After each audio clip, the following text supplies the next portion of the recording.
I expect you to be nice to whoever comes to my door. Unless it's some guy looking to sell his angle on God. There's no excuse for that bullshit. Good morning, everyone. This is Stone Gasman, live from New York City. And today we are going to be doing an audio commentary on a 2005 movie called An Unfinished Life, starring Robert Redford, Jennifer Lopez, and Morgan Freeman. It is available on Amazon Prime, and you can probably watch it for free if you have a Paramount subscription. I am paused on the Miramax logo. And even though this is a Miramax title from 2005, the real reason why I'm doing it is because of the fact that this is a Ladd Company movie. This was produced by Alan Ladd Jr.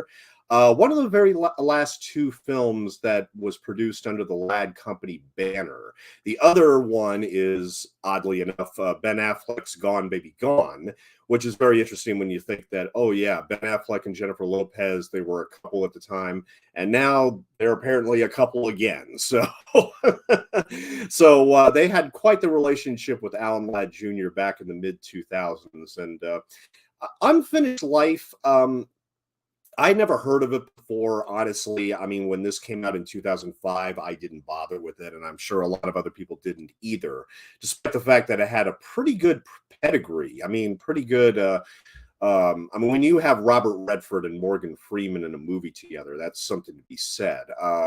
Jennifer Lopez, of course, has always been one of the biggest pop stars, and I must confess, was not really a fan of her acting roles before I watched this movie. And yeah, I didn't see some of the other films that she's done recently. But a lot of the movies that I saw with her back in the day, let's just say that I just was not a fan. I was not a fan. I mean, yes, I mean, you know, physical beauty aside, I honestly saw absolutely nothing in Jennifer Lopez when I was a teenager and a young adult. Watching this movie, does it make me radically change my mind about her? No, but I thought that she was really good. And in fact, I thought she held her own against Morgan Freeman and Robert Redford, which is really in this movie all that really matters. And I think that she was fine in that regard. So why don't we go ahead and get started? I'm not expecting a lot of people to show up tonight, but this is this movie is not long. It's only about an hour and 8 minutes with about 6 minutes of end credits and everything. So why don't we go ahead and get started on the count of 3, 2, 1, and play. And this, of course, is the Miramax logo from the mid-2000s. There are a couple names that are going to pop up as executive producers that I'm not even going to bother mentioning or talk about them because, well, don't want to ruin the commentary. Let's put it that way. But yeah, this is Revolution Studios. Seen a lot of good films from Revolution. Miramax Films and Revolution Studios presents, as we hear birds chirping in the background, in association with Initial Entertainment Group, a Ladd Company production. Of course, on a lot of the old school Ladd Company releases, they would have this tree logo, especially in the early 80s. But I don't remember if there's a Ladd tree at the end of this one. I don't think that there is, but Robert Redford, yeah, Jennifer Lopez, and we open up on quote unquote Bart the Bear, Morgan Freeman. No, Morgan Freeman is not the bear in this movie. He's the one that gets mauled by the bear. An Unfinished Life, all an uncapitalized title. I think is very appropriate for this.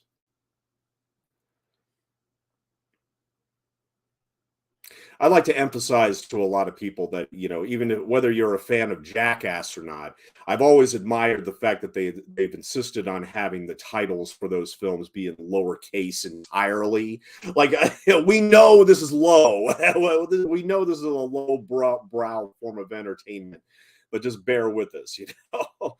But here, this is an artistic decision, obviously. But Robert Redford, who I've seen a lot of Robert Redford's work in the past month, believe it or not.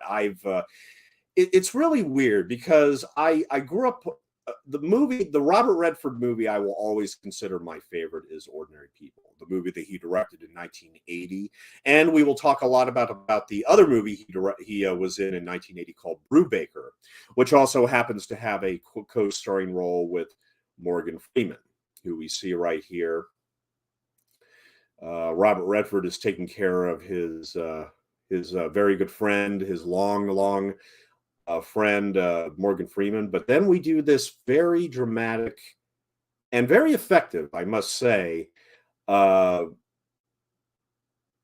flash into into Jennifer Lopez's situation, and we automatically see what the hell is going on. I mean, she's got a bruise on the side of her face. She's obviously a victim of a domestic abuse, and here we have to deal with who is obviously the monster of the relationship. She's kind of stuck with a young girl in tow. She's a single mother, but she's dealing with this really abusive guy. I had to look up who this guy was because I think this is really good casting actually, but I had to look up who this guy was because I just had no idea who he was. This is Damian Lewis as the character of Gary Winston, and he was in a number of films. He's actually doing a mini series right now called A Spy Among Friends, but he also did 60 episodes of the TV series Billions. In fact, they just ended that show really recently. He also played Steve McQueen in Once Upon a Time in Hollywood, written and directed by Quentin Tarantino. He was also in Two Appomattox, the miniseries, all 8 episodes as William T. Sherman. And he also played Henry VIII in Wolf Hall, and Nicholas Brody in Homeland, 37 episodes of that. And he also did 32 episodes of Life. Got quite a career, carved out for himself. I mean, he started out with little films like Robinson Crusoe. He was in that. And then he was in Band of Brothers, where he won some awards for, and also Heart of Bones from 2000 to 2001. So he was primarily known as Richard D. Winters from Band of Brothers at this time. Again, just let the executive producer names just go by. We're not even going to mention them. We're just let them go by. Let them go by. I mean, Jennifer Lopez's reaction right there is like, yeah, that's how I feel about that. Yeah, just leave them with the leave those names with the abusive boyfriend back in Iowa. So what did I think of this movie? Because, okay, produced by Alan Ladd Jr., that's a very gorgeous shot. Produced by Kelly Ann Ladd, who is obviously also part of the Ladd Company players. I'm not sure what her family relationship is, but it doesn't really matter. I mean, of course, in a lot of these Ladd Company movies, I mean, of course, there might be another Ladd showing up somewhere, whether it be Purple Hearts with Cheryl, or whether it be as far back as 1971 when they put David Ladd in a movie called Deathline, which is not an official Ladd Company film, but I still consider it a Ladd movie. And I was glad to do an audio commentary for that. Written by Mark Spragg and Virginia Scragg, so both husband and wife worked on the script together, based on his novel. I listened to about 2 hours of the novel. I mean, for an audiobook, it's actually one of the shorter ones. It's actually only about 7 hours long if you were going to get in from one page to the last.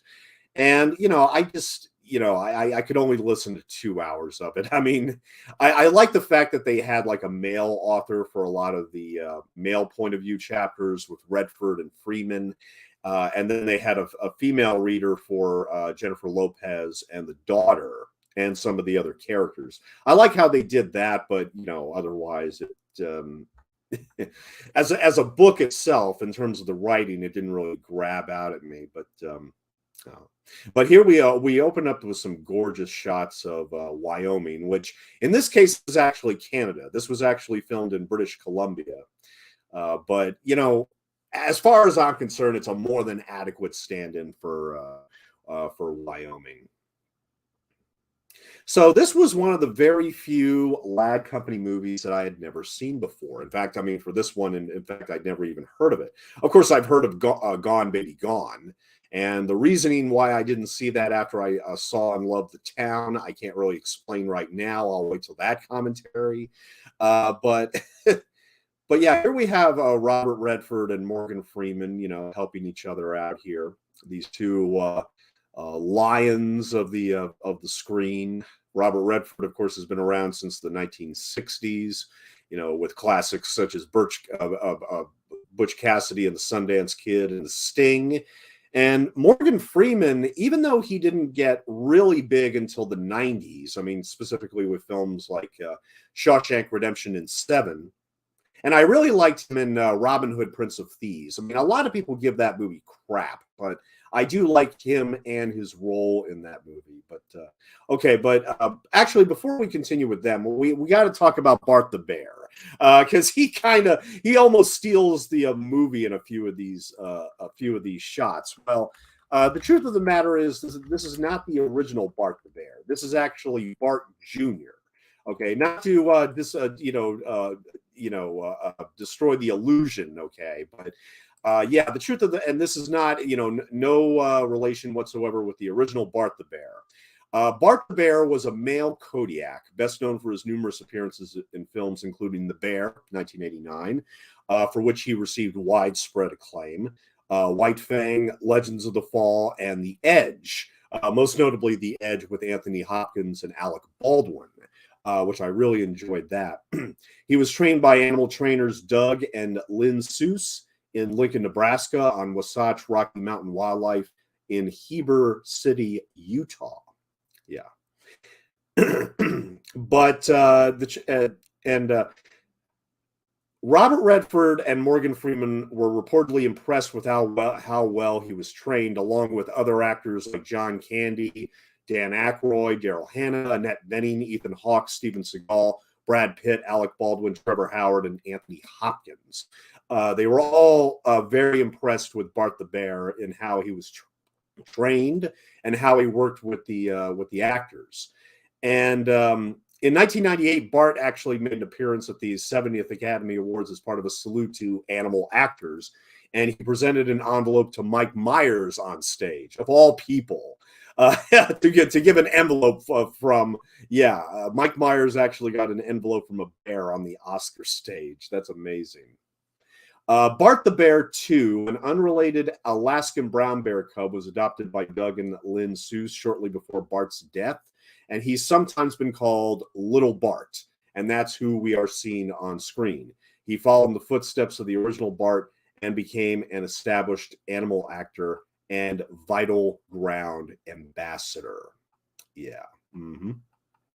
So yeah, as a matter of fact, so this is essentially Bart Jr. But hey, I applaud the bear's work in this film. I actually think the bear was actually a really nice touch for a movie like this.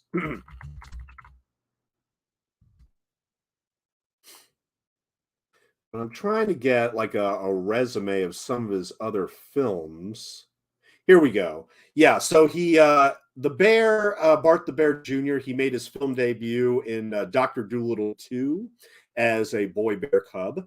He was also the bear in Without a Paddle. He was also on a episode of CSI Crime Scene Investigation in the episode Unbearable, the same year as Unfinished Life. Yeah, Unbearable. He was also in Evan Almighty, Into the Wild. Did you hear about the Morgans? House Crazy 2, The Legend of Grizzly Mountain. Zookeeper, We Bought a Zoo. He was in an episode of Game of Thrones called The Bear and the Maiden Fair, and Into the Grizzly Maze. And finally, he was in the remake of Pete's Dragon, which I happen to have a copy of, as well as Robert Redford's final film, which is The Old Man and the Gun, which from the same director, the same guy that directed Pete's Dragon. He's the same guy that directed the Old Man and the Gun, David Lowery. So he was very lucky enough to work with Robert Redford for 2 more films before he officially retired from the silver screen. And it's even more amazing that Robert Redford has of course, worked with Bart the Bear Jr. twice, not only here in Unfinished Life, but also in Pete's Dragon. And, that warms my heart. I like that. I like little details like that.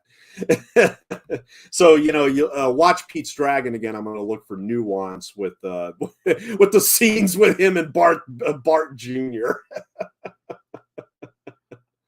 Yeah. Mm. All right. Anybody who's out there in the chat, please be sure to say hi. I don't want to get things from like porn spam all night. I would appreciate that. But yeah, it would be lovely to see if anybody's actually out there tonight. But I knew that this was not going to be a big commentary. I mean, because Unfinished Life, it has the most mundane title in the world, and that's why I'm sure when this came out in 2005, a lot of people didn't give it a second notice because. Well, I mean, look, it's just not a very catchy title. And, sure, you have some good actors here, but you need to grab audiences while they're interested in. And I guess the trailers didn't do well. This was a $30 million budget movie. This was $30 million. And honestly, I do think that was too much. And here again, I'm not gonna slam the material as being basically glorified Lifetime fodder, because it is more than that.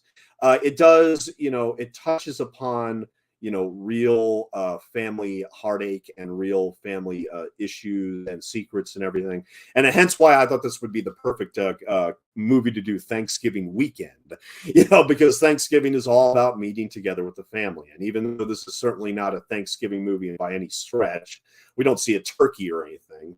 But, this is still a movie about family and especially about guilt. This movie is drenched with guilt and with everything, and of course it goes back to Robert Redford's directorial debut, Ordinary People, which of course was also all about guilt as well. I mean, it was about an upper middle class family in Chicago. And the younger brother is dealing with guilt after the eldest brother loses his life in a boating accident. And Timothy Hutton, who won the Academy Award for Best Supporting Actor for Ordinary People, he had just lost his father in real life, and but he didn't say that affected his performance. But it's a very delicate movie directed by Robert Redford in his debut, and the Directors Guild of America honored him, and he also got the Oscar and the Golden Globe for Best Director. So it's clear that the those in the industry were clearly getting behind Redford, even though now years later people like to say Martin Scorsese for raging bullshit. But whatever. I think Robert Redford made a masterpiece of a movie with Ordinary People, and it's absolutely unfair that Raging Bull fans have been, punching it basically for the past 40 years as if it was an opponent in a ring. And that's how I like to put that as. But in 1980, Robert Redford and Morgan Freeman actually made a movie together. They were in a movie together called Brubaker. Now, for those of you who don't remember Brubaker, it was inspired by the true story of this southern prison farm where the prisoners are enduring, horrible abuse, and there's corruption. There's like this there's this whole section of the farm where there's like 50 or so bodies buried because of all the corruption and everything, where everybody got murdered and silenced, and so they put them all in this one patch of land.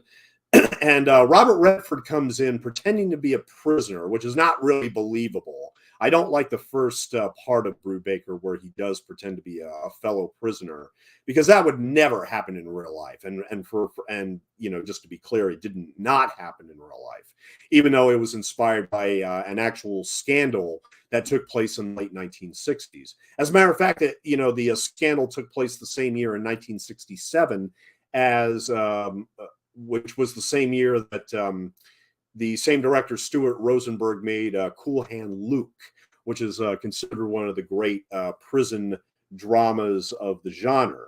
But, you know, Brubaker, Roger Ebert gave it 2.5 stars. You know, it's not a great movie, but they have a great scene in it. Robert Redford and Morgan Freeman, where Morgan Freeman is basically one of the most, you know, one of the most violent prisoners there is. You know, he's kept in solitary confinement a lot of times. You know, he doesn't get any sunshine whatsoever. And there's this whole scene in Brubaker where Robert Redford has to calm down Morgan Freeman, who has a makeshift knife, you know, makeshift razor knife. You know, he's about to cut one of the guards and everything because he's had enough of, you know, being treated like crap and not being allowed, you know, one beam of sunlight to hit him. You know, he wants a little paint on his walls. You know, he wants a little bit of life, not just to be sit in a dark room for the rest of his life and doing nothing. And it's a really great, intense scene between Morgan Freeman and Robert Redford in Brubaker. And, you know, and eventually we see Morgan Freeman only one more time in that movie, where, you know, a couple scenes later, he's actually let out of his little box, him and the other violent prisoners. And they, wow, we actually got some sunlight for once. And, yeah, I mean, it's a very moving scene. I mean, we never see Morgan Freeman again after that. But it's pretty clear that Robert Redford, you know, probably, you know, bookmarked that moment when he made Brubaker, and when he made it with Morgan Freeman. It's like, wow, this guy is going to go places. He's probably going to win Oscars and everything. And of course he did. And in 2004, Morgan Freeman finally won the Academy Award for Best Supporting Actor for $1 Million Baby, directed by Clint Eastwood. And, you know, and of course, after he won the Oscar for that, he did this. He did An Unfinished Life. Now, I was wondering why. I mean, I'd never seen a truck like this before. Apparently, these trucks are not available in the United States. This truck that he's trying to start here, this Mercury, yeah. That's apparently a 1966 Mercury that was never sold in the States. But like I said, this was filmed in British Columbia, substituting for Wyoming. Somebody has to react. Somebody has to give him a hard time just because he's riding a bike into town with a little flag on it. I mean, I guess he could have taken the flag off. I'm not exactly sure what the point of the flag is, but he could have taken it off. He didn't have to be, you know, the next guy with a pickup truck has to give him crap because he doesn't have his pickup truck to get into town. Yeah, people love their trucks. Orange flag.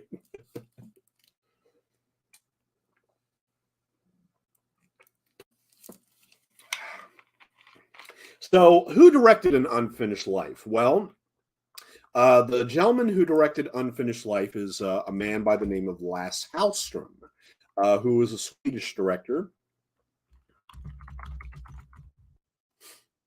Swedish film director and screenwriter, still with us. He's 76 years old, and he's married to Lena Olin. Lucky bastard. Okay, so Lasse Hallström, he had started directing in the 1970s. In fact, he actually directed ABBA the movie in 1977. And one of my favorite trivia bits that I read about An Unfinished Life when I was preparing for this was that apparently behind the scenes, Lasse Hallström would keep everybody entertained by playing ABBA music. I want a movie made about the making of Unfinished Life, just so I could see Jennifer Lopez, Morgan Freeman, and Robert Redford listening to ABBA music with the director. I think that would I think that would be great. But then in 1985, he hit it big with a movie called My Life as a Dog, which is actually one of the best films about childhood out there. It's a very Swedish film based on a semi-autobiographical trilogy by Reader Johnson. And it tells the coming-of-age story of Ingmar, a young boy sent to live with relatives when his mother gets seriously ill. And it won the Golden Globe for Best Foreign Language Film. And Lasse Hallström was also nominated for Best Director and Best Adapted Screenplay. A Swedish film getting those type of nominations is well, back then that was unheard of. I mean, now of course Parasite, the South Korea movie, won Best Picture, and so that has been broken finally. But yeah, back in 1985, Lasse Hallström got some great Oscar nominations for My Life as a Dog. And then after that, he did Once Around with Richard Dreyfuss, What's Eating Gilbert Grape, which stars Johnny Depp and Leonardo DiCaprio. That's kind of a beloved movie. I can't say I'm in love with it, but it is a beloved movie. After that, he did Something to Talk About with Dennis Quaid and Robert Duvall and Julia Roberts. Then he did The Cider House Rules, which garnered Michael Caine a Best Supporting Actor Oscar. After that, he did Chocolat. Yeah, he was working with Miramax a lot with this at this time. He did the Chocolat with Johnny Depp and Juliette Binoche, which is actually, I think, one of his better movies at that period. And then he did The Shipping News. Do you all remember The Shipping News? That was actually pretty good, based on Annie Proulx's Pulitzer Prize winning book of the same title. And it has Kevin Spacey, Judi Dench, Julianne Moore, Kate Blanchett, Scott Glenn, and Reese Ifans. And that was from the director of Goodfellas, actually, from Irwin Winkler. And I remember liking that a lot, but then again, it also bombed at the box office, unfortunately. I mean, $38 million budget, $25 million take, so it wasn't big at all. This is basically, Unfinished Life is the movie that he did after The Shipping News. Unfinished Life, like I said, came out in 2005. He also directed a movie version of Casanova with Heath Ledger, which I honestly have never seen. Yeah, Heath Ledger, Sienna Miller, Jeremy Irons, Oliver Platt, and Lena Olin, Lasse's wife, in the movie Casanova. I never saw that one, unfortunately. However, I did see the movie he did after this called The Hoax, with starring Richard Gere, which is actually a lot of fun, even though it does fumble the facts a lot. And then in 2009, he directed another movie with Richard Gere that I love even more, called Hachi, A Dog's Tale. And if this is not your run-of-the-mill generic Hollywood, dog exploitation drama. This is not that. No, Hachi is actually based on a true story about a Japanese businessman who adopts a lost Akita puppy and becomes very attached to it. And then when he dies, the puppy continues to go to this train station every day for the rest of its life, waiting for its master to come home from work. And it never got a theatrical release in the United States, which boggles my mind because, critics were virtually unanimous about it. I mean, it actually, aside from the fact that it reunited Richard Gere and Jason Alexander from Pretty Woman, but it also, it had manipulation and syrup and sentimentality written all over it. And yet it turned out to be, I declare any dog hater to not have tears during Hachi the Dog's Tale. But here's Bart the Bear Jr. again. Like I said, I mentioned earlier that Robert Redford would work with Bart Jr. again in the remake of Pete's Dragon. So, but here they're working together for the first time in An Unfinished Life. The bear's real show-stopping moment doesn't come until near the end, and we will of course get to that. and he mourns, his son, an unfinished life, like it says here on the tombstone, died at the age of 21. And of course, Jennifer Lopez is the ex-wife who has come back into town with a granddaughter that Robert Redford had no idea existed. But yeah, Hachi the Dog's Tale is wonderful. After that, he directed Dear John, which was the adaptation of the Nicholas Sparks book with Channing Tatum and Amanda Seyfried. And after that, he did Salmon Fishing in the Yemen. I never saw Salmon Fishing in the Yemen. That had Emily Blunt and Ewan McGregor and Kristen Scott Thomas. But that was a hit. That actually made money. It actually, it was one of the first movies in a while that he made that actually made a significant profit. And then after that, he did The Hypnotist with Lena Olin again, a Swedish crime thriller. Then he did another Nicholas Sparks adaptation called Safe Haven, which I actually thought was okay until it imploded at the end. The ending was a joke. And it kind of ruined that movie. But yeah, he directed Safe Haven as well. And then he did The 100-Foot Journey with Helen Mirren and Charlotte Le Bon about a battle in a French village between two restaurants that are directly across the street from each other. A new Indian restaurant owned by an Indian immigrant family and an established French restaurant with a Michelin star owned by a French woman. And then after that, he did what is really just another generic Hollywood dog movie, which is A Dog's Purpose. He directed that in 2017, but it was a hit. It made $200 million. It made $200 million on a $20 million budget. Now, and that was actually the movie that had the controversy, if you remember. A Dog's Purpose had that controversy where a video surfaced on TMZ showing footage taken from the set of the film, which shows a male German Shepherd named Hercules being dragged and dipped into rushing water while visibly resisting. After a cut in the video, the next clip shows the dog being submerged in the water at the other end of the tank, while a voice on set can be heard shouting, "Cut it," and various people are then seen rushing towards the dog. The American Humane Association, which ensures the animals are not harmed in entertainment productions, announced that its representative on set had been suspended over the incident and that the incident was under further investigation. PETA called for a boycott of the film. Actor Josh Gad, who voices the dog in the movie and was not on set during the making of the film, said he was shaken and sad to see any animal put in a situation against its will. Director Lasse Hallström said via Twitter that he did not witness the actions in the video and was very disturbed by the footage. Due to the release of the video, Universal Pictures canceled the film's scheduled January 19th LA premiere.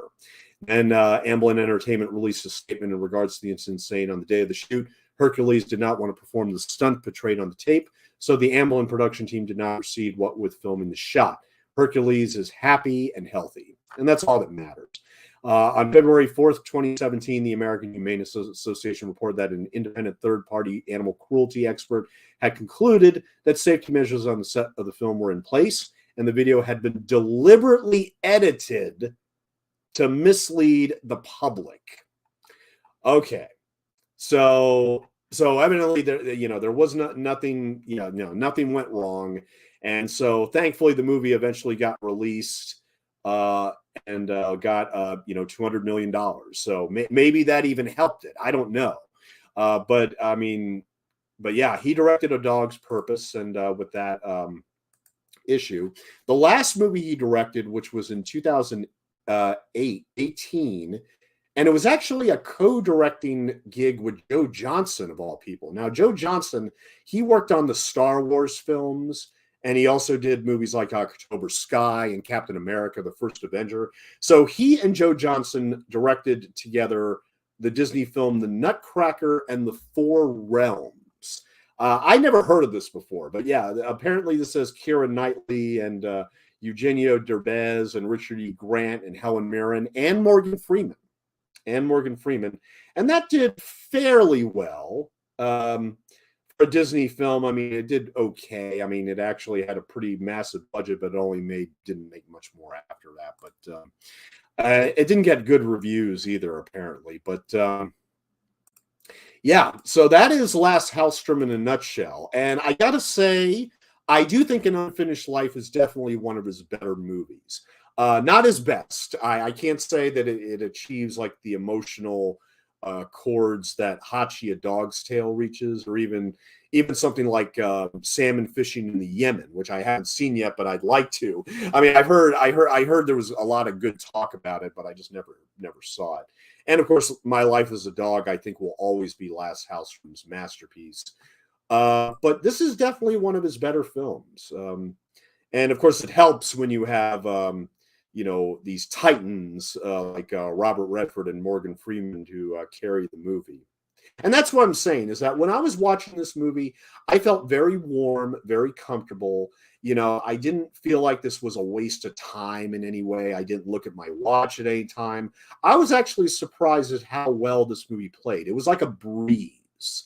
It was like a nice, calm, inviting breeze. Like if you're out there in the middle of Wyoming on this farm, that I mean, you feel like you're out there, and that's why I think it does definitely rise above what is what the usual for this type of film. I mean, because I mean, like I said, we've seen this story 1,000 times on like Lifetime. Well, not even just on Lifetime, but like on other cable channels. This is a staple of like TV. TV corn, as I'd like to call it. It just, and of course, because of the fact that it has, huge actors and it has this theatrical sheen and everything, and it, but I never would have watched this in the theaters. And here again, it all goes back to Jennifer Lopez, which I think we should talk about Jennifer Lopez now. Well, look, I said this before the commentary started, that I was never a fan of Jennifer Lopez, never. Even back in my perverted Navy sailor wearing Maxim magazine reading days, never liked her. I never liked her. I never called her J Lo. I didn't care about any of that. And that's the thing is that I mean, having talent is one thing, but when somebody gets that much attention, I'm always inclined to, give my attention to other people, just because I have to be cynical and say, well, look, you have plenty of money anyway. Why do you need any of my money?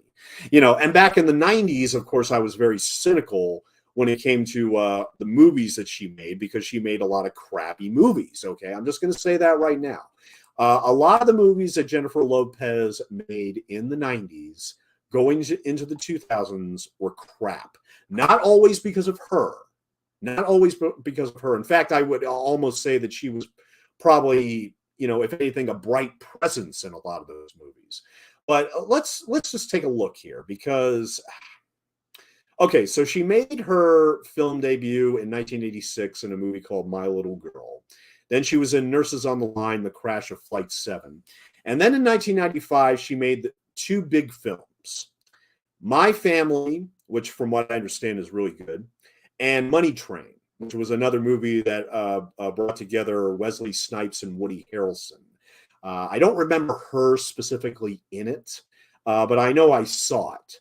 And she also played Miss Marquez in Jack, the Francis Ford Coppola movie with Robin Williams. And then in 1997 was when Jennifer Lopez exploded on cinema screens, because she did 4 films. And several of them, well, I think one of them was a hit. The hit was Anaconda. That was the big hit of 1997 with Jennifer Lopez. And look, that's not a movie that that was made to stretch her acting skills. Let's put it that way. Yeah, Anaconda was good, dumb fun.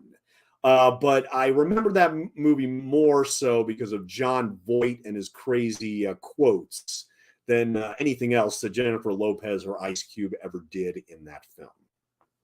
She also did an Oliver Stone film called U-Turn, which I don't remember being that bad. I remember that being just okay.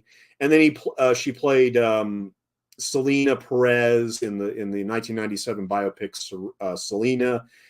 Never heard Selena's music. Never saw the movie. I am sorry about that, but you know. And yes, I've heard, I've heard that she is good in that role, but here again, she could sing anyway, so it's kind of like second nature to her. But and then she was also in Blood and Wine, which is directed by Bob Rafelson, starring Jack Nicholson, Stephen Dorff, and Michael Caine. I never saw that either, but I do remember critics giving it good notice. Now, but here again, when we're talking about Jennifer Lopez, what movie do most people think of when it comes to Jennifer Lopez? Out of Sight. I didn't even like Out of Sight. I know. I saw Out of Sight in the theater. George Clooney, Jennifer Lopez, Ving Rhames, Dennis Farina, Albert Brooks. I couldn't get into it. I don't know. I was 19 years old. I couldn't make head or tails out of it. I understood that it was based on a book by Elmore Leonard, who also did Get Shorty and many other films, but this one did nothing for me. It just did nothing for me. I mean, yeah, George Clooney did nothing for me, and Jennifer Lopez did nothing for me. So I would be willing to go back and check it out again, but at the time, I did not like Out of Sight. Okay. And then in 2001, she made The Wedding Planner and Angel Eyes. I did not bother with either of those. And then in 2002, she made Enough, about a battered woman, which I thought was horrible. Not necessarily because of her, but I did think it was a bad movie. Made in Manhattan, didn't even bother with it. There was only one Jennifer Lopez movie from that time where I liked, and that was The Cell with Vincent D'Onofrio. Now, if you don't remember, The Cell is basically a psychological thriller which follows scientists as they use experimental technology to enter the mind of a comatose serial killer in order to locate where he has hidden his latest kidnap victim. Visually, I thought the movie was cool. I thought the movie was super cool on a visual level. A lot of times, if I remember correctly, Jennifer Lopez wore a lot of cool outfits, colorful outfits in that movie. And like I said, I think she was cast more visually than for her acting. I mean, maybe that's just me and my interpretation, but here again, I didn't look at that movie as something that actually stretched her acting ability. But then she made Geely in 2003. It won the Razzie Award for Worst Picture. And she is in one of the most infamous scenes in motion picture history where she actually tells Ben Affleck when she's like, being sexy on a bed or whatever. And she actually says, "Gobble, gobble, it's turkey time." Look, she got paid money to say that line, okay? And that's what is so fucking depressing about it. All right. Now, and after that, she did Jersey Girl, which I actually like Jersey Girl. I have it on DVD and I didn't watch it until years later. She's only in the first 10 minutes and she dies. I was actually kind of taken aback at that. Then she was in Shall We Dance with Richard Gere. Monster-in-Law in 2005 with Jane Fonda.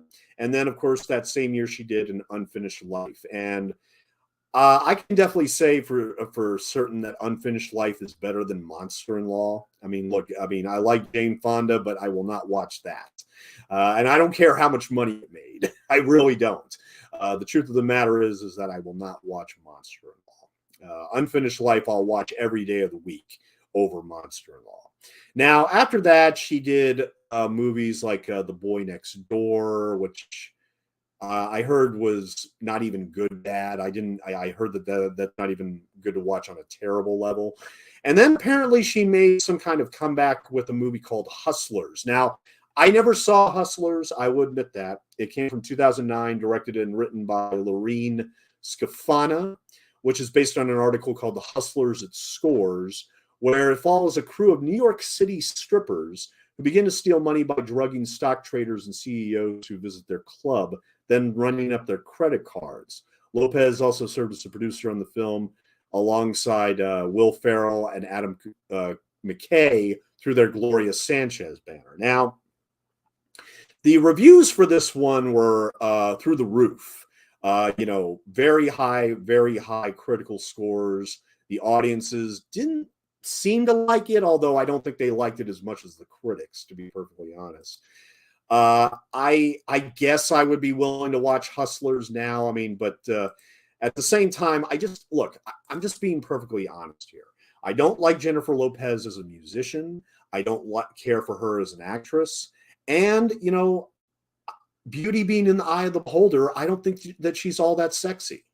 Okay, now, now I know a lot of people will call me crazy to say that, but look, I'm sorry. I've never seen anything in Jennifer Lopez. In fact, when I was preparing for this, I mean, she was the thing I was worried the most about because I had not given any of her movies a shot in like 20 years, at this point. I mean, here again, I like The Cell, and I think maybe just there might be one or two other Jennifer Lopez movies that I'd be willing to go back and look at again, specifically Out of Sight. And, I could probably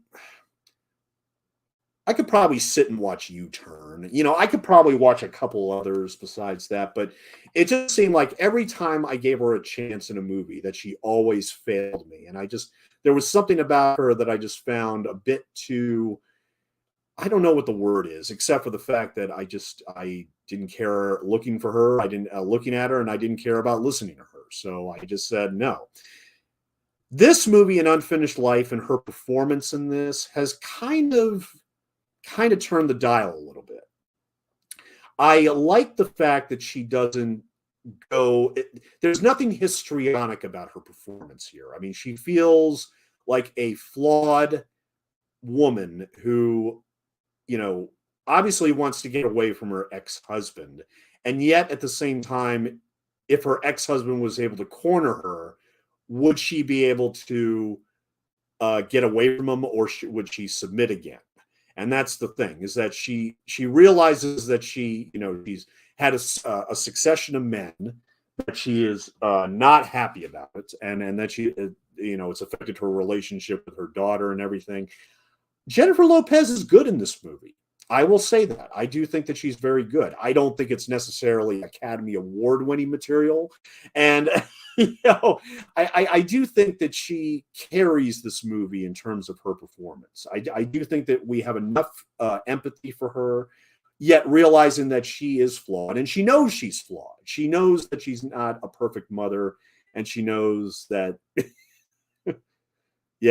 all she has to do is play with her hair a little bit, and already get the sheriff aroused, but look, I'm sorry. As a pop singer, she does nothing for me. As an actress, she does nothing for me either.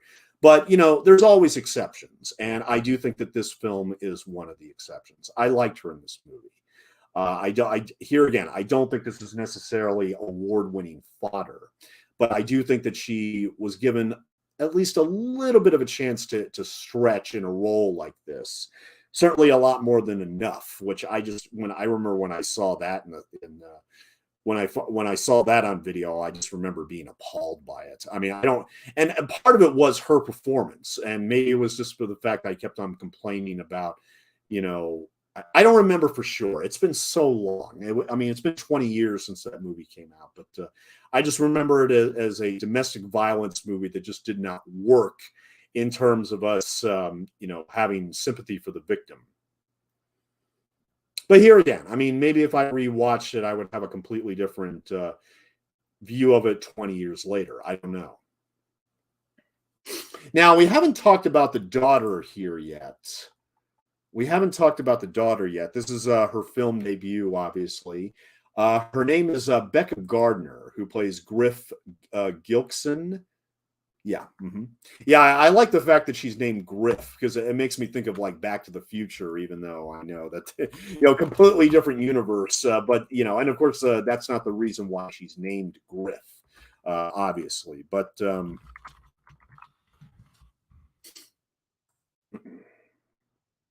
to see if she had done anything else besides An Unfinished Life. See, Becca Gardner, who plays the granddaughter, she was born in Washington in 1990, raised in Lake Tahoe. And see, she's now a producer, believe it or not. Yeah. As an actress, she did Unfinished Life, And the only other movie she made was Whatever Happened to Alice. And she did a couple of episodes of TV series for The Practice and Grey's Anatomy and The Closer. But she also worked in the art department, camera, makeup, production design. But now she's primarily known as a producer. In 2018, she produced 23 episodes of a Your Date Project, which is a TV series documentary. She did 23 episodes of that.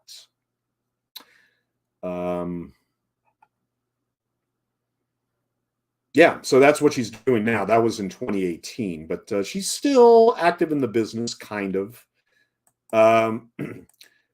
She had gained experience in, of course, regional theater productions, ranging from Scrooge to A Midsummer's Night's Dream, and started commuting from Lake Tahoe to LA for auditions, class of student, and independent films. And her career was launched with this film, An Unfinished Life. And she continues to, okay, I'm not going to read that, but yeah, Becca Gardner, she's, she's still kind of active in the business. She hasn't really left it entirely, but she's really good here.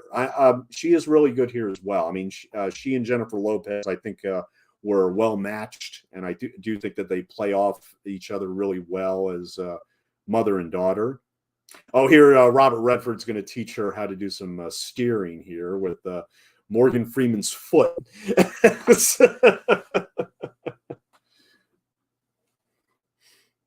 I mean, is it just me, or does Jennifer Lopez just feel just slightly out of place?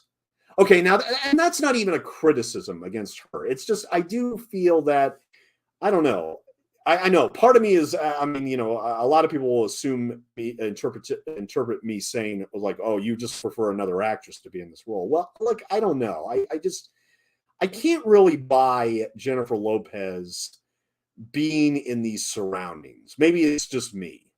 But that's the thing, is that with this film, I mean, for me personally, she had a lot to prove, I think, and she did. But I don't know. I'm still not eager to like go to one of her concerts or anything. I just don't feel the need to waste my time with Jennifer Lopez stuff after this. But I did like her in this movie. I'm being perfectly honest. People will hate me because I don't like Jennifer Lopez, but that's fine. I mean, she just does nothing for me as an actress or a singer, nothing whatsoever.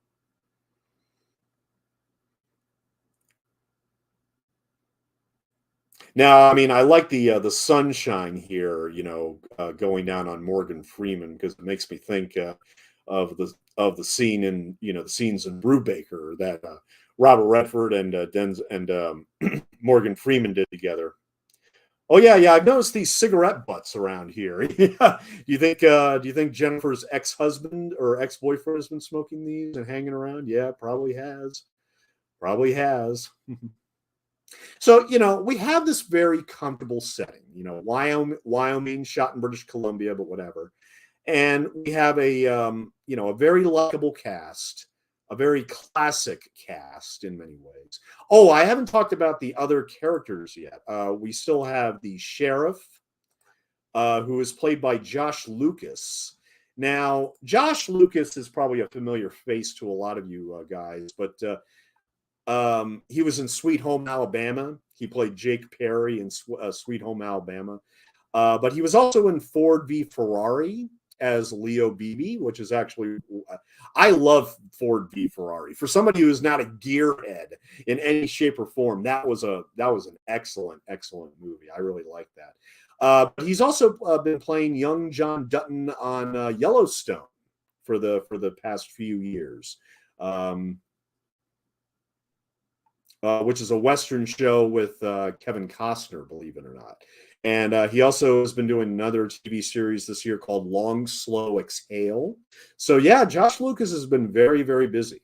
Very busy with television work and everything. He also did 38 episodes of The Mysteries of Laura. And other movies that he did were, going down here all the way to 1990. He actually started out on True Colors. And then he did a movie called Fatherhood with Patrick Swayze. Stephen King's Thinner. And he was in American Psycho. He played Craig McDermott. He was also in You Can Count on Me, played Rudy Sr. in that. The Weight of Water, The Deep End, Session 9, Beautiful Mind. I think A Beautiful Mind was when I first saw Josh Lucas as an actor. I think it was in Beautiful Mind, actually. And then he was also in Coastlines, Hulk, the very first Hulk movie, directed by Ang Lee, Secondhand Lions, Wonderland, the 2003 film about the porn guy John Holmes and the murder investigation that he became a part of. I did not like the movie, even though it has Val Kilmer in it. He was also in Stealth and Poseidon, Telltale, Peacock, Shadows and Lies, Life as We Know It, Red Dog, The Lincoln Lawyer, J. Edgar. So he's done a lot of films, but he's been doing a lot of television work, particularly this year. And finally, The Waitress that you've been seeing in the cafe there that also takes in Jennifer Lopez for a day or two. That is Cameron Manheim, and she's been in a lot of films, but I think most people know her as Lieutenant Kate Dixon in Law and Order. She actually did 22 episodes of Law and Order, as well as and she's also in a new show this year called Big Shot, where she plays Principal McCarthy. So yeah, Josh Lucas and Cameron Manheim, they've been very busy in television this year. Law and Order Organized Crime, Law and Order Special Victims Unit, Stumptown,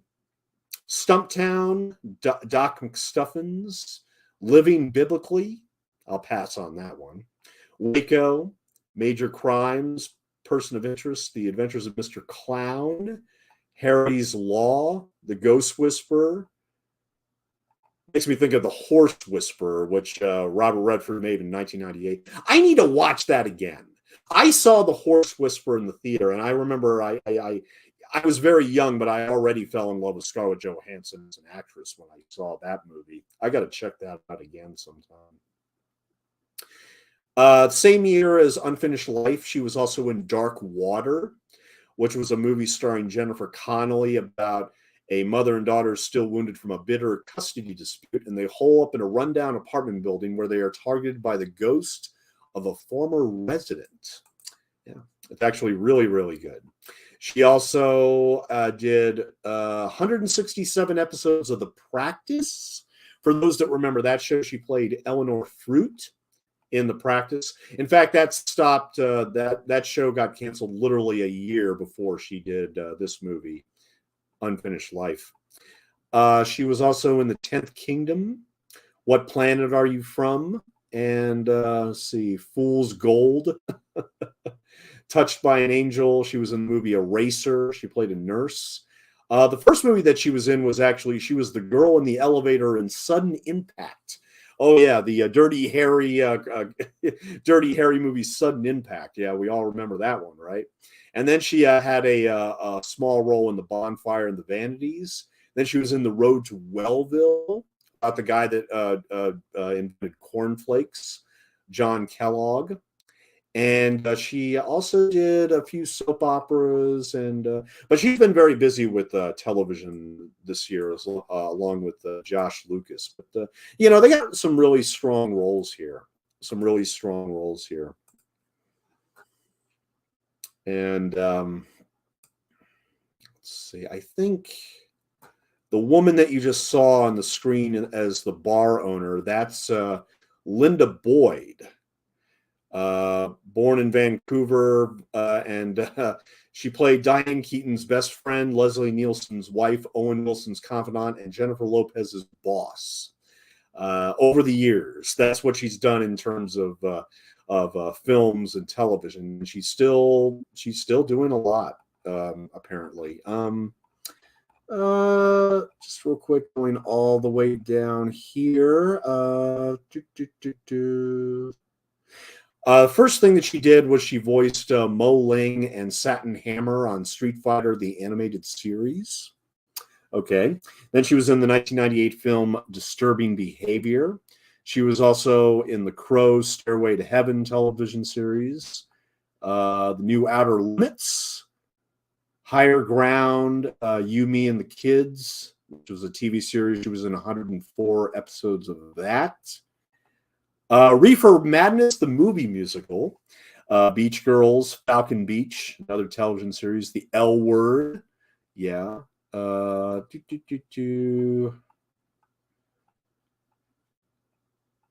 And she did a TV series recently called Tin Star and Supernatural. She was in that for a while. She had a couple episodes in Supergirl as Eve Teschmacher's mother. And she's doing a TV series now called Sullivan's Crossing. Yeah, Sullivan's Crossing. So that was Linda Boyd, who played the barkeep in that scene that we just saw. And yeah.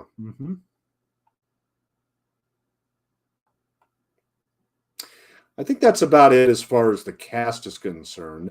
The cinematography, which is one thing I did like about this movie a lot, was done by Oliver Stapleton, British cinematographer.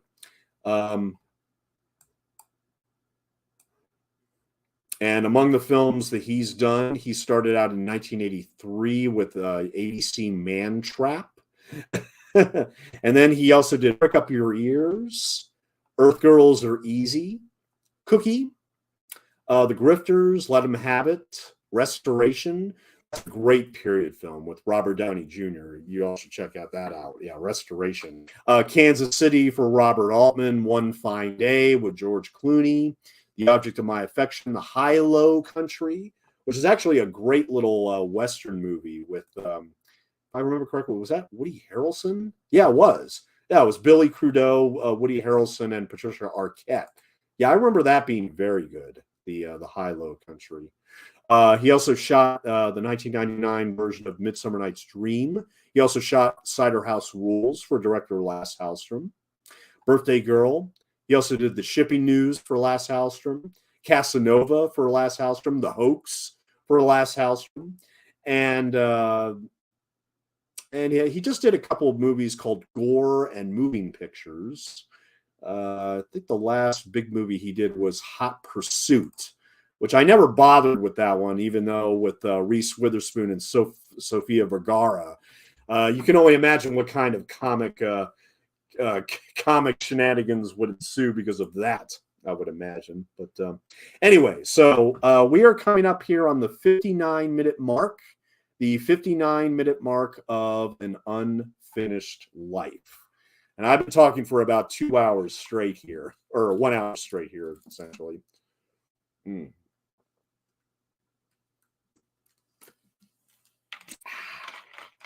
Oh, man. Robert Redford just comes with the gun. Is like, get the fuck out of here. Get the hell out of this town. I'm going to help you pack.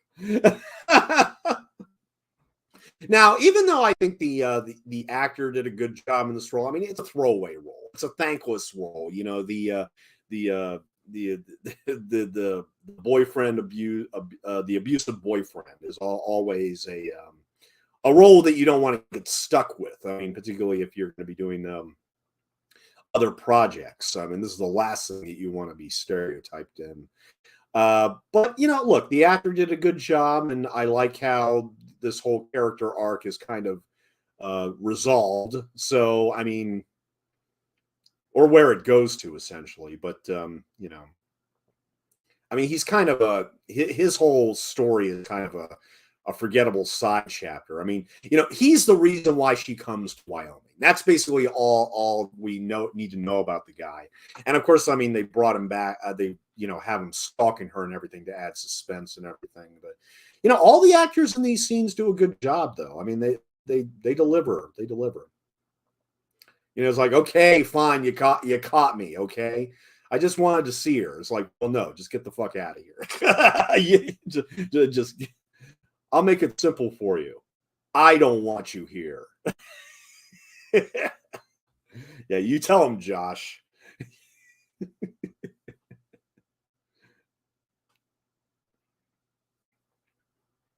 So yeah, we are about 1 hour and 1 minute into An Unfinished Life. We got about 45 minutes left to go. It's going to go by quickly, though, I assure you. I mean, see, that's the thing. Is there anything to distinguish this movie from any other movie that came from the Ladd Company? No. But at the same time, it's still, I think it's still, it still tells its story really well. It's a fairly good adaptation of the book, from what I can see, and it just it works. It works. It's just very, very quiet. It doesn't have much more than just these family relationships that need to be mended. And for a film like this, it's essentially all you need to tell a good story. And this is a decent story and a good film. I will say that. I think this is like a 3.5 star out of 5 movie. But here again, does it really open itself up to analysis or repeat viewings? No, I don't think it does. I think it is, though. What it is, though, is a very pleasant diversion. It just it tells a decent story with very good actors, and usually for these type of films, it's about as much as you could hope for. I like the film, and even though it's not going to penetrate my top 11 Ladd Company movies, and because when I finish all the Ladd Company releases, let me tell you, I'm going to be doing a ranking video. And I can tell you right now that this film is not going to be in the top 11, but it's going to be very, very high on the latter 15. Because there were 26 Ladd Company releases, and so this is going to be very high on the lower list. Let's put it that way. It's definitely worth watching. I don't think it's worth buying necessarily, unless you like these actors a lot. Although I gotta say this, this film won 2 awards. It won 2 awards, and I like the fact that it won those awards. Double check what they are again, real quick here. It won the Best Makeup Award from the Canadian Network of Makeup Artists for Jane Dancos. And that's what I'm saying. Morgan Freeman's makeup after the Bear Mall, it's really good. It's really, really good. And then it also won the Genesis Award for Best Feature for 2005. And the Genesis Award is awarded annually by the Humane Society of the United States to individuals in the major news and art entertainment media for producing outstanding works which raise public awareness of animal issues. And Unfinished Life does, in fact, it does that very well. When it comes to bears and everything, it actually, I think, has a massive respect for bears and how we should respect them.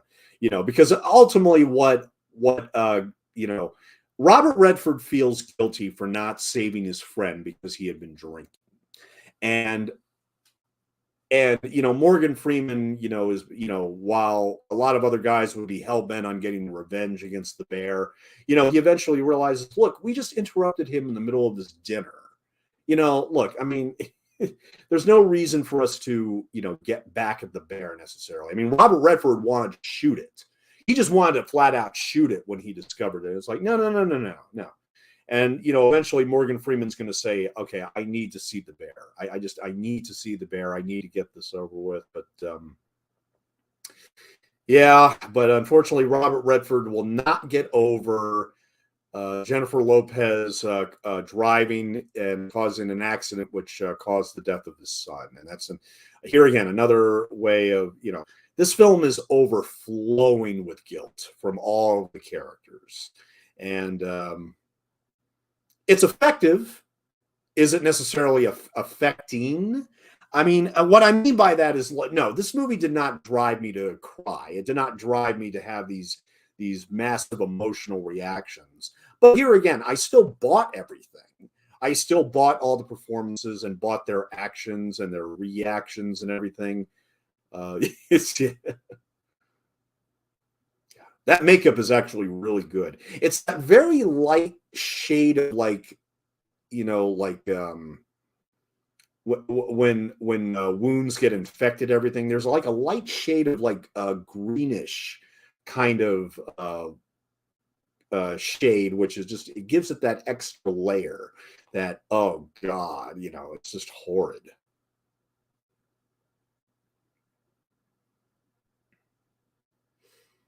Robert Redford drinking his Jack Daniels in a fade out shot. Pretty lovely. This is Cameron Manheim that I was talking about earlier. And I mean, that's the thing. She doesn't go for any kind of glamour. I mean, you see her with her, her bra strap hanging down over her shoulder when she's delivering food in the cafe and everything. I mean, she's as far away from a Hollywood actress as you can imagine in this role.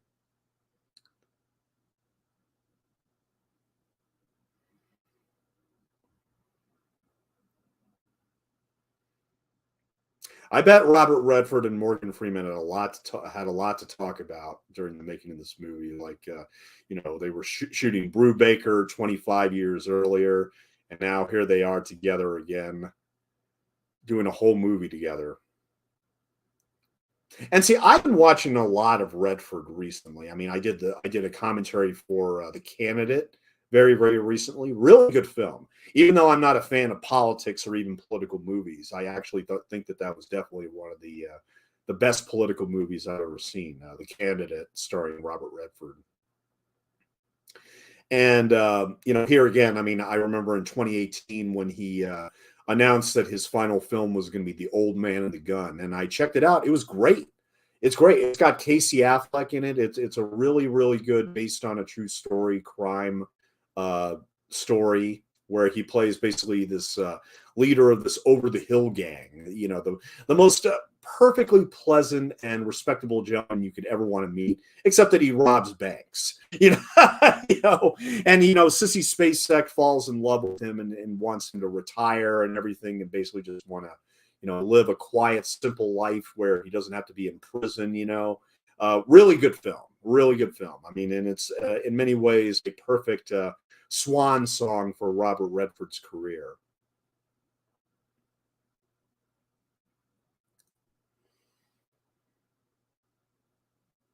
And she wants to go back to Grandpa. Oh.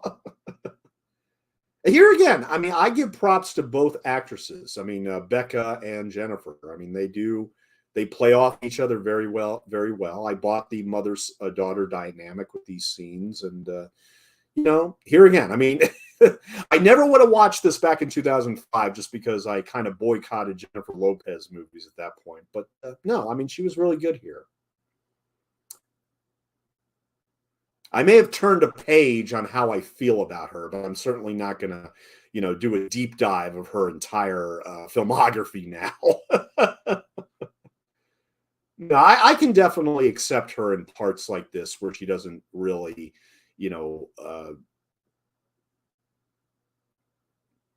where she, tries to go for that award-winning type of stature, where she just plays a character with very simple flaws, but is also human, and you can relate and empathize with them. And I think she accomplishes that with this film. And of course, it also helps when you have good actors like Cameron Manheim, backing you up and everything.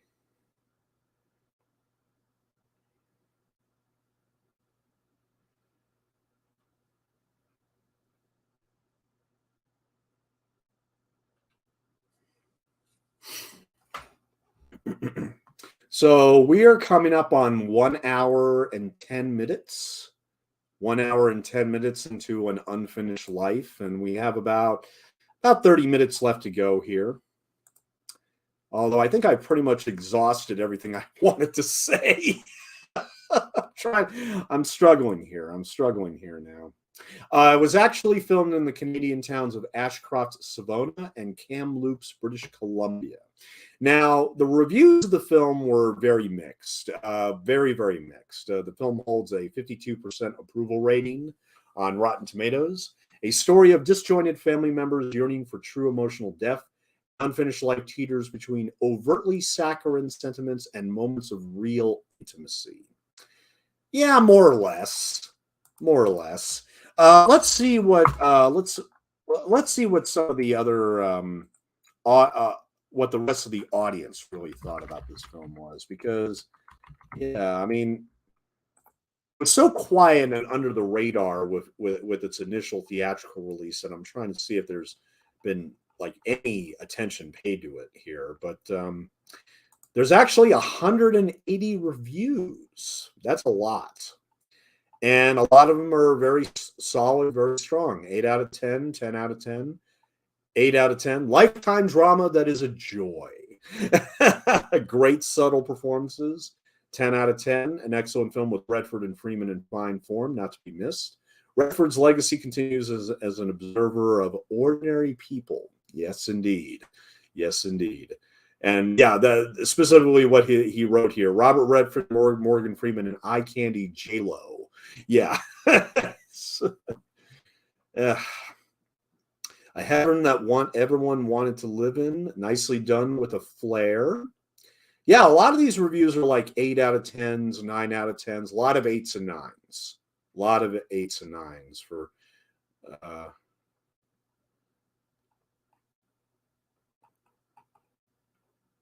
A lot of people here are really praising Robert Redford's performance more than anything else.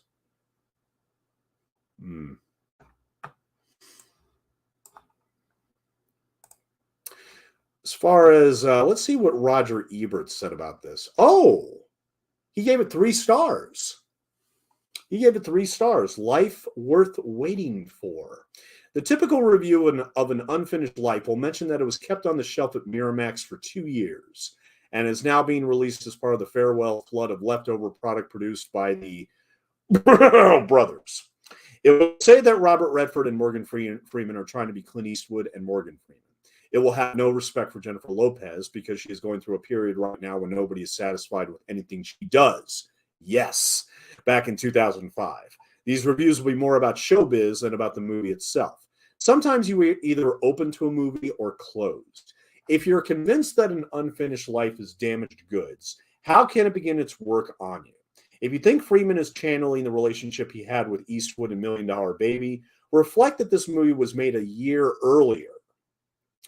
And give Lopez your permission to be good again. She is the same actress now as when we thought her so new and fine. The story takes place on a rundown ranch outside Ishawua, Wyoming. It has seen better days. So has its owner, Einar Gilkson, played by Redford, and his longtime ranch hand, Mitch, played by Freeman, who lived in a little house behind the bigger one.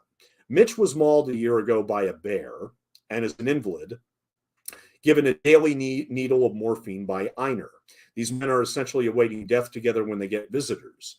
Jean Lopez is the widow of Einar's son, who was killed in a car crash a dozen years ago. Griff is Einar's granddaughter. Einar thinks he hates Jean. He blames her for his son's death. She doesn't want to be at the ranch, but she has no choice. Her latest boyfriend, Gary, beats her, and she has fled from him. It is a foregone conclusion, I suppose, that Einar will eventually unbend enough to love Griff, who after all is his son's child. And true also that Mitch is the ranch's reservoir of decency. The local sheriff, Josh Lucas, is not indifferent to the arrival in a small town of a good-looking woman. It's not often noted, but Redford plays anger well. His face gets tight, and he looks away. Freeman never seems to be playing anything. He sees what he sees. The 4 characters seem to be stuck, and then they're budged by the arrival of 2 predators. The bear comes back, and so does Gary, the boyfriend. The bear, played by Bart, who had the title role in The Bear. Well, actually, no, it's Bart Jr. We already fixed all that, but that's fine. Is more likable because, after all, he behaves according to his nature. But he is captured and sold off to a shabby local zoo so that yokels can stare at him through a steel mesh of a cage. Gary, on the other hand, is a psychopath whose gearbox includes a setting for charm. We can almost see what Jean almost saw in him. Now he lurks around town, intimidated even by the 2 old men on the ranch, one of them an invalid, because wife beaters by their nature are cowards. Sooner or later, the matter of Gary will have to be settled. Less clear is the fate of the bear. The unfinished life in the title at first seems to refer to Einar's dead son. Then we realize the death has put Einar, Jean, Mitch, and Griff all on hold. Until they deal with it, they can't get on with things. How they deal with it is not original, but it is sincere, and the actors are convincing.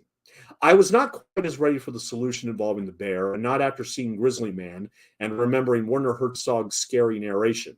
The blank stare of a bear, he says, reveals not wisdom, but, quote, only the half-bored interest in food. Mm-hmm. While it is reasonable for bears to want to live, be free, it may not be reasonable for humans to want to live close to free bears. An Unfinished Life was directed by Lasse Hallström, who has made a better movie about a dysfunctional family, What's Eating Gilbert Grape, and a worse one, Cider House Rules. This one, based on an original screenplay by Mark and Virginia Corus Spragg, is modest and heartfelt, dealing directly with straightforward material. Beautifully said. Beautifully said. We don't expect any twists, and there aren't any. But as Jean tries to put her life back together, her healing makes it possible for the others to get on with things. And you know what? That is enough. Yeah, I agree with all that. I 100% agree with all that. I think Roger Ebert nailed it. I think he absolutely nailed it. Yeah, I would say this is a 3-star movie out of 4, definitely. And I do agree with everything he said there. See, who else do we have here? James Berardinelli also gave it 3 stars out of 4.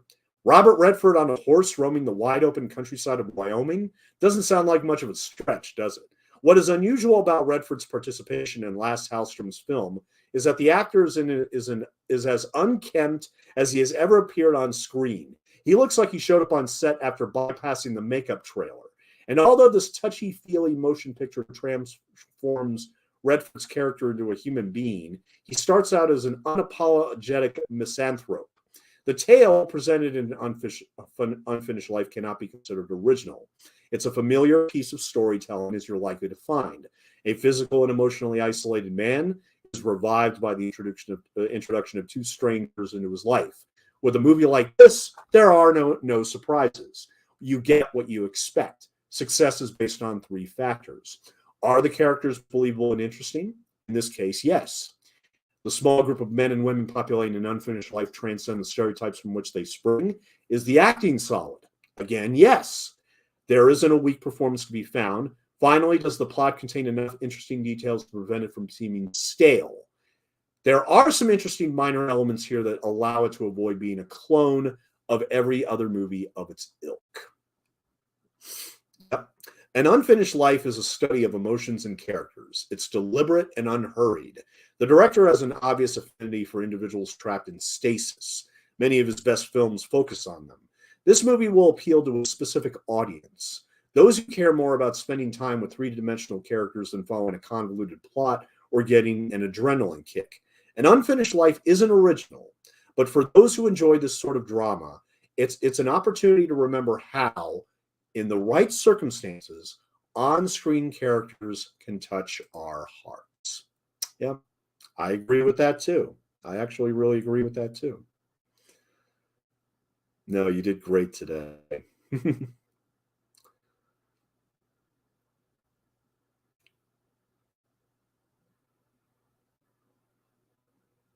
Oh, Bart Jr. Oh, rest in peace, Bart Jr. Passed away last year.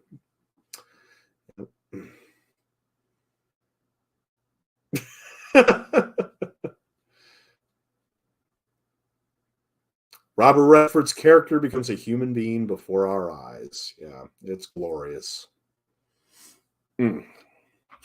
Excuse me a minute. See, we have we're coming up on 1 hour and 20 minutes. 1 hour and 20 minutes into an Unfinished Life. We got about 27 left to go.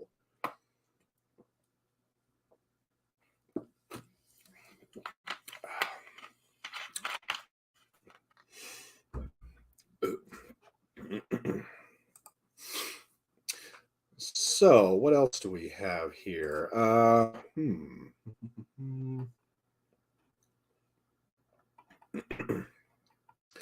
I don't want to read any more reviews. I think I pretty much exhausted that as well. Oh man, I'm struggling here. I'm trying to think of what else to talk about. I'm struggling now. Even though we only have 27 minutes left, I'm still struggling. But yeah, I mean, we see all the relationships, fall into play, and people get connected and everything. And Jennifer Lopez is a lot more happier that her daughter's happier. Just simple moments that are just executed very, very well. Well, you were driving? She was only 11. Well, she's going to have to learn to drive eventually.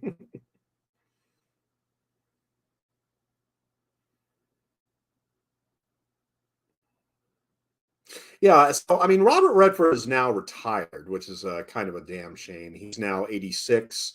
Morgan Freeman is now 85. So yeah, yeah, we're only going to have these legends for so much longer. I mean, them and Clint Eastwood, they're going to be going very, very soon.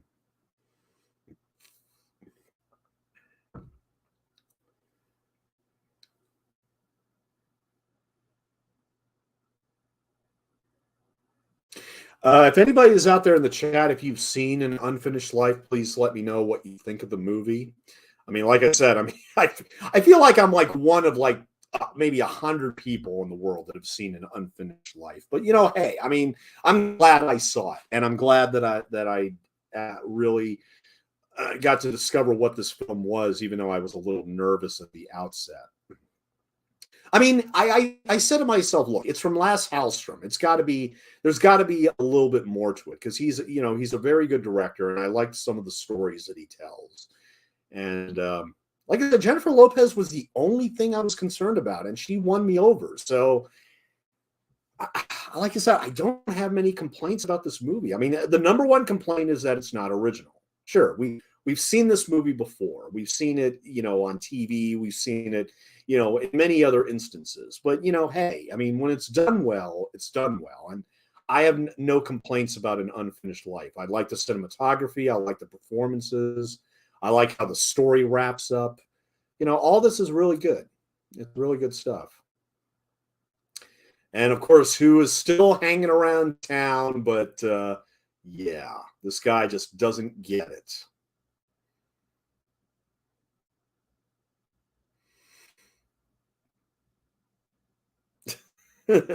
He just couldn't stay away. I mean, they warned him. The sheriff and Robert Redford warned him.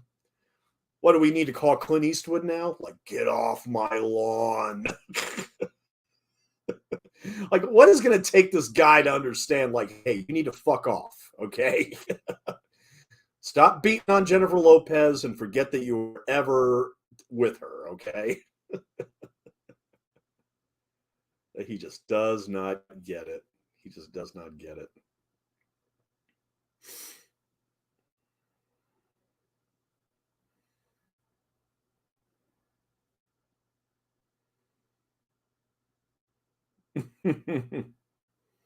Time to go, bud. Time to go.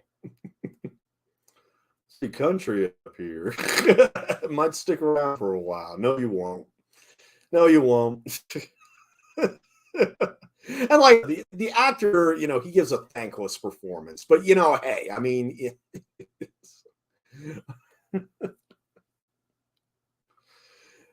they'll take care of him in due time. They will definitely take care of him in due time.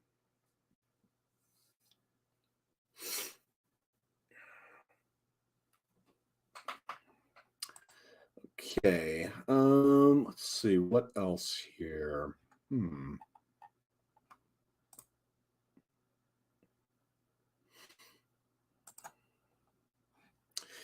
See, set in the rugged ranch lands of Wyoming, but was filmed in Kamloops, British Columbia. The production company licensed the M logo of Marion, the design and logos of the police cars, asked for photographs of police uniforms. A sex scene was shot between Jennifer Lopez and Josh Lucas in the back of a truck, but it was cut from the theatrical release in order to avoid an R rating. God damn it. God damn it.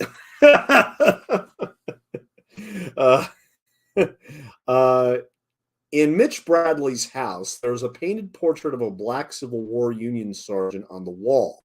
Freeman played Civil War Union Sergeant Major John Rawlins in the 1989 film Glory. Yep, he definitely did. Yeah, Glory is maybe the finest movie ever set during the Civil War. I mean, it came out in 1989, which was right before the Ken Burns miniseries premiered on PBS. So yeah, and it also has Matthew Broderick and Denzel Washington, and Denzel Washington won an Academy Award for it. Yeah. Early in development, Paul Newman was in consideration for the part, later taken by his good friend.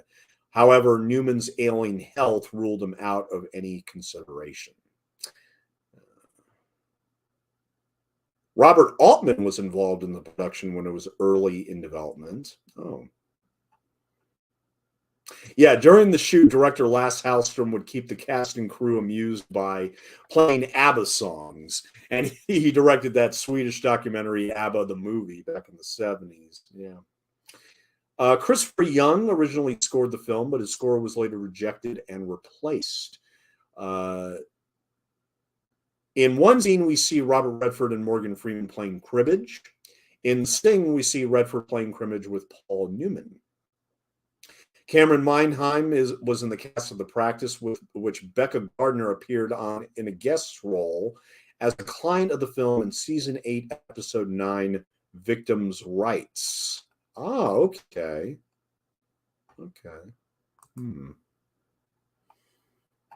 And surprisingly enough, I got to say this. I was actually wondering if Jennifer Lopez was going to do a song for the end credits. No, evidently, no. They decided to go with Shania Twain. And look, the song isn't bad. It's kind of typical Shania Twain, I guess you could say. But among the other songs we have on the soundtrack, we got "If You Had Called Yesterday" by Julie Roberts. Grandpa, Tell Me About the Good Old Days, performed by the Judds. Smooth Talk, performed by Delbert McClinton. Yeah, huge country music roster here. Honeysuckle Sweet, performed by Jesse Alexander. And Getting to Me, performed by Kelly Willis. And finally, Good Woman Bad, performed by Josh Turner. Yeah. Mm-hmm. So here we are. We're an hour and 28 minutes in. And yeah, they're letting the bear go.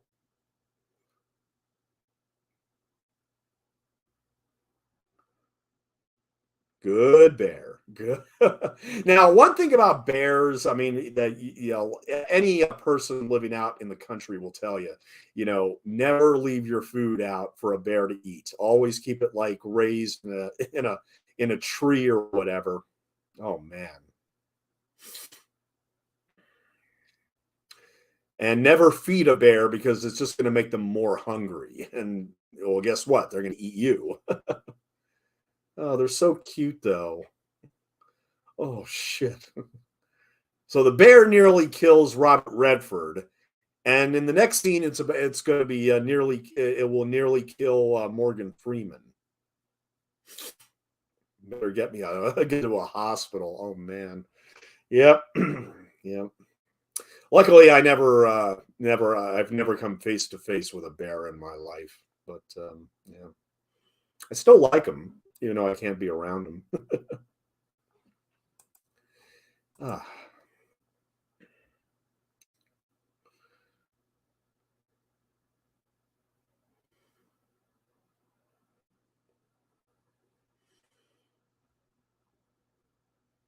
That actress has probably been saying for 20 years, "Oh, I worked with Robert Redford when he had his shirt on."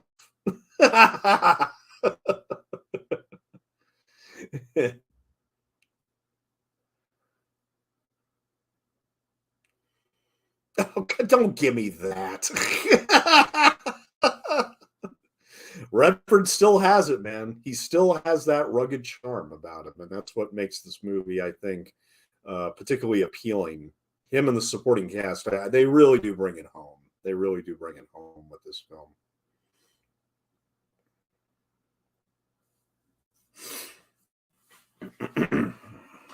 But just to let everybody know of the schedule, the next commentary I will be doing is Tuesday morning At 1 a.m., I will be doing Woody Allen's Everything You Always Want to Know About Sex, But Were Afraid to Ask. Yes, that is the full title. Thursday, December 1st, I will be doing a commentary on Divine Madness, starring Bette Midler. And then finally on Sunday, December 4th, I'll be doing my commentary on The Right Stuff. I will finally be reading the book, as well as doing the commentary for the movie on the Blu-ray. So that will be next Sunday. And I'm going to have it a little earlier than usual. I'm probably going to have it at about 4 or 5, maybe 6 in the afternoon. I'll give everybody an update when I do figure out what time I'm going to do it. But everything you see behind me is going to be no more, because I am moving. And so The Right Stuff will be the last commentary where you see everything that you see behind me. I will be shifting locations here pretty soon. So, but I still plan on doing commentaries for the rest of December.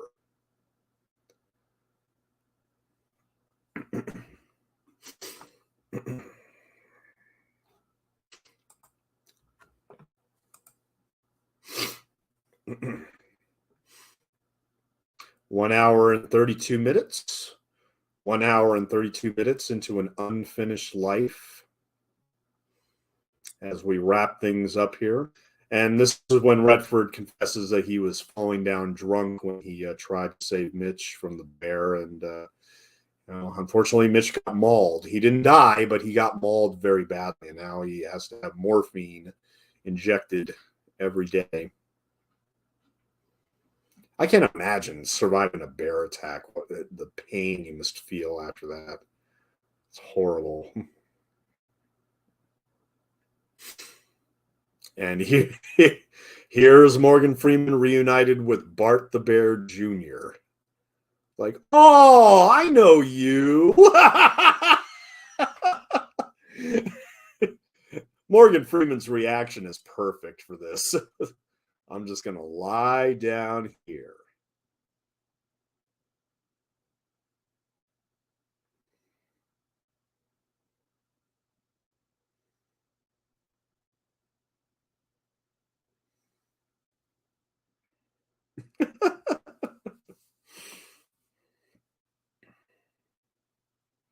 Just keep going. Yep, just keep going. Yeah, I can definitely see why this won the award from the American Humane Association for, how it respected bears in the wild and everything. This is a mythical moment. Actually, it's actually very well done. The bear decided to let him go. He just let him go. So hopefully we will not see Bart the Bear Jr. again for any of these people. I don't think they're ever going to see the bear ever again. Make sure your spleen's okay.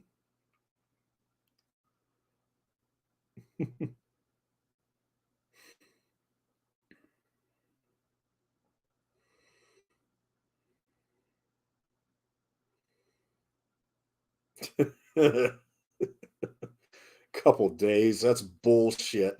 He's like, no, I'm out of here. Fuck this, I'm out of here. Yeah. Let's just get out of here. Let's go home. I got somebody to take care of. Morgan Freeman. Yeah.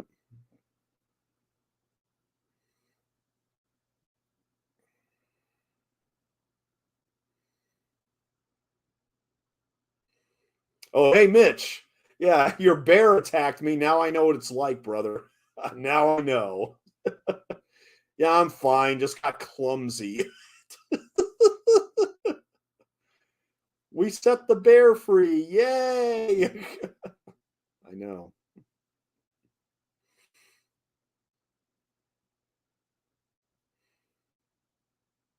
Everybody's happy. The bear is now free. Yeah. Mm-hmm.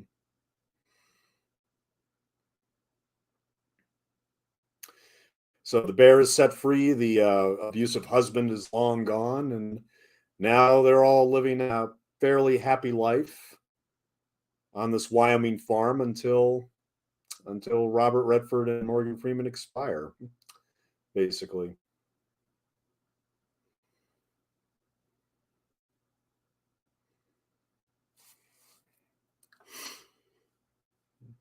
Yeah, she should go to school here. You know, we got a good school, definitely.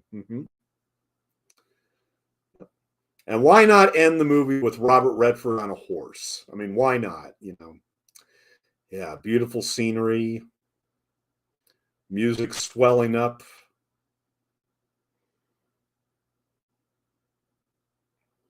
I should be doing Jeremiah Johnson fairly soon, although I probably will not do that until January. But I did plan on doing Jeremiah Johnson eventually, which of course is a very famous Robert Redford film, but I've never seen it. I've honestly never seen it. There he is, all happy in the hills now.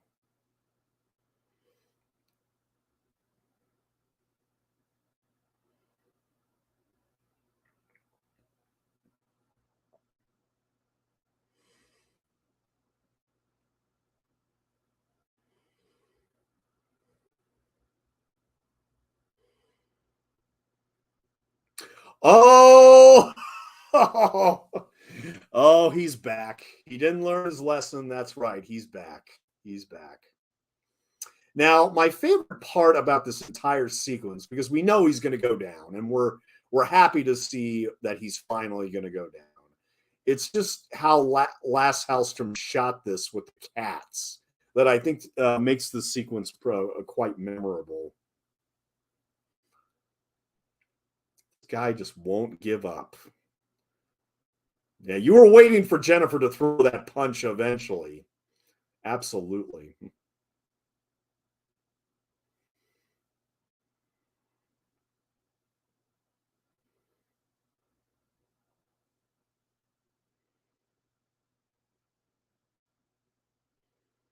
Yeah, exactly.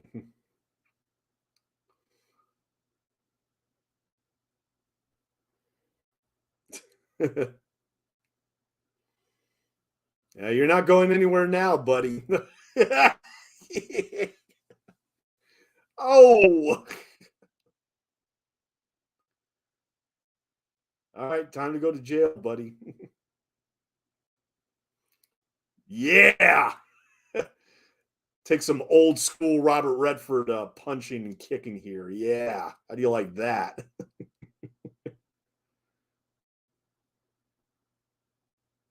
Oh,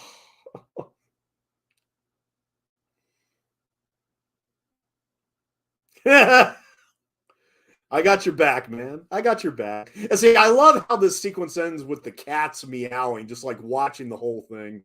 They're like, "What the fuck just happened?"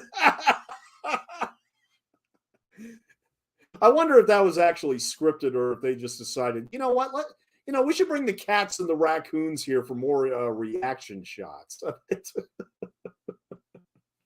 Oh yeah, it is a male. Yeah, you're right. Uh, so we're finally going to get rid of this character by just basically throwing him on a bus. Like, get the fuck out of town and never come back, because when you come back, you'll be dead. You'll be dead, man. Bye bye. They just threw him on a trailways bus. Yep.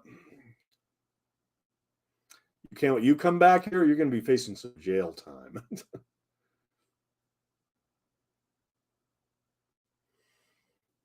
So you don't know anything about it? I just drove him home from the hospital. That's all.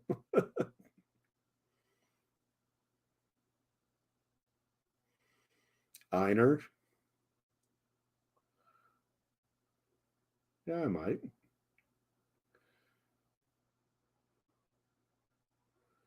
Ugh. You ain't talking to me right now, buddy. All right, well, it can wait. You can wait. It's so cool. It's cool. It's cool. Here again, very satisfying story. Very unoriginal, but very satisfying. I think it might rain today. Yeah, it's going to stay warm. I didn't say anything about the temperature. I just said it might rain. uh,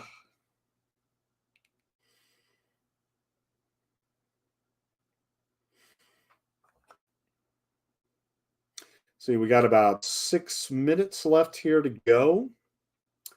Yeah, about 6 minutes. So we pretty much reached the end of An Unfinished Life. Just a reiteration.